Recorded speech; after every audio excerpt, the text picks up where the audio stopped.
Intégral placement, la valeur du jour. Cette semaine, ce sera jeudi, aura lieu la liquidation des valeurs du SRD. Or, depuis le début de l'année, sur tous les titres concernés par ce SRD classique, en tout cas, on a juste une dizaine de titres qui affichent un recul.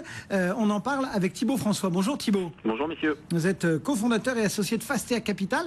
Comment on explique finalement cette hausse généralisée ? Les investisseurs ont tout ou presque ramassé sur le marché ?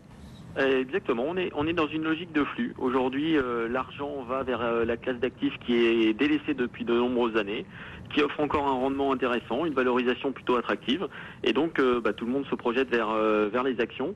Aujourd'hui, c'est plutôt les investisseurs étrangers d'ailleurs qui se jettent sur les actions.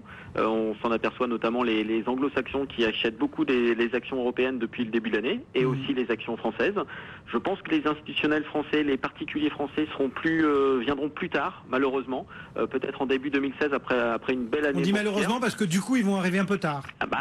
En tout cas, ils vont rater une première partie de la hausse. Je pense que 2015 sera effectivement une bonne année. 2016 pourrait être aussi une bonne année. Je pense qu'ils arriveront un tout petit peu plus tard. Donc effectivement, ce volume explique bien sûr la hausse généralisée de l'ensemble des valeurs. Et puis on a aussi quelques facteurs qui sont extrêmement positifs depuis quelques mois. On le répète semaine après semaine, mais ça se vérifie. L'euro-dollar qui est extrêmement favorable aux entreprises européennes. On a un prix du Brent qui ne cesse de baisser. On a des matières premières aussi qui ont beaucoup baissé sur les quelques derniers trimestres. Et on a des taux extrêmement faibles aujourd'hui un petit peu partout dans le monde.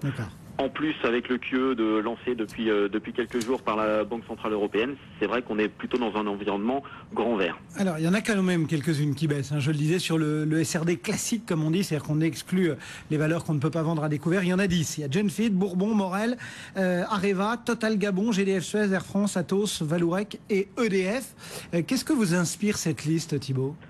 Écoutez, pour l'instant, oui, c'est principalement des valeurs, on va dire, matières premières, énergie, donc qui manque un petit peu de visibilité forcément depuis la baisse brutale du pétrole au mois de juillet. On sait que les majors ont réduit de façon drastique leurs investissements, donc c'est vrai qu'on retrouve des valeurs qui sont vraiment liées à ces différents investissements. On retrouve aussi des valeurs liées à l'État, Areva, EDF, Air France, qui souffrent d'un manque de visibilité stratégique.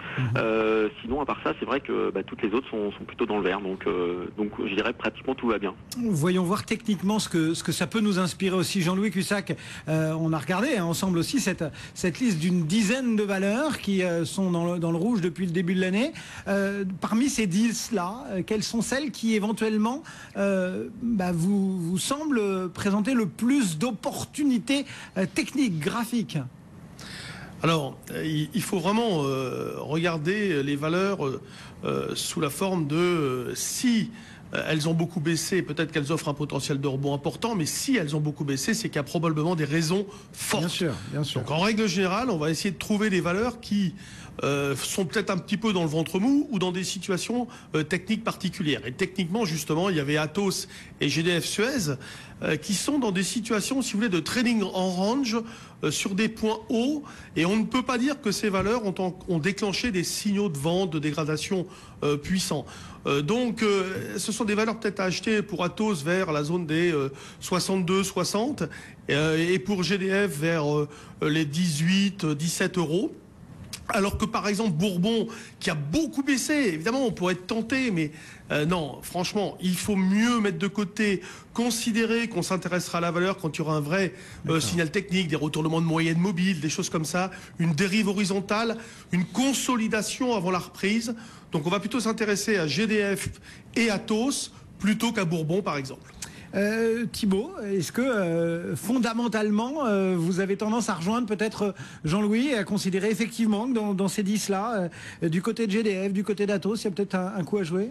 Oui, alors c'est vrai qu'on n'a pas l'habitude de regarder ce qui se passe en bas du palmarès. C'est pas forcément parce qu'un titre a baissé qu'on va l'acheter. Donc effectivement, c'est pas forcément un screening qu'on fait en tout cas chez Fastea.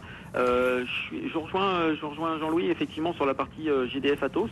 C'est des dossiers qu'on aime bien. Fondamentalement, c'est plutôt sain. GDF, on va dire, manque un petit peu de visibilité, surtout à cause de son principal actionnaire. Mais je pense que les mauvaises nouvelles sont plutôt derrière le titre. Le nouveau management qui est arrivé il y a quelques semaines a un plutôt bon accueil. On a un rendement en plus qui est plutôt sécurisé sur les 2-3 prochaines années. Donc c'est vrai que c'est un dossier sur lequel on est plutôt en recovery. On est un petit peu contrariant vis-à-vis du marché, donc on est plutôt positif sur le dossier GDF. Et c'est vrai qu'on bénéficie aussi d'une bonne assise sur Atos. On pense que la croissance externe réalisée sur 2014 devrait porter ses fruits sur 2015. Donc c'est vrai que c'est un dossier qu'on aime bien aussi d'un point de vue fondamental. Eh bien voilà ce qu'on pouvait dire ce matin sur ces quelques valeurs, cette dizaine de titres qui évoluent en repli sur ce début d'année. Merci beaucoup à Jean-Louis Cussac depuis Perceval pour son coup d'œil technique, et puis Thibaut François qui nous répondait depuis Fastea Capital à Nantes. 10h48 et le CAC toujours en hausse d'1,1%. On est presque à 5100 points, 5089 en ce moment.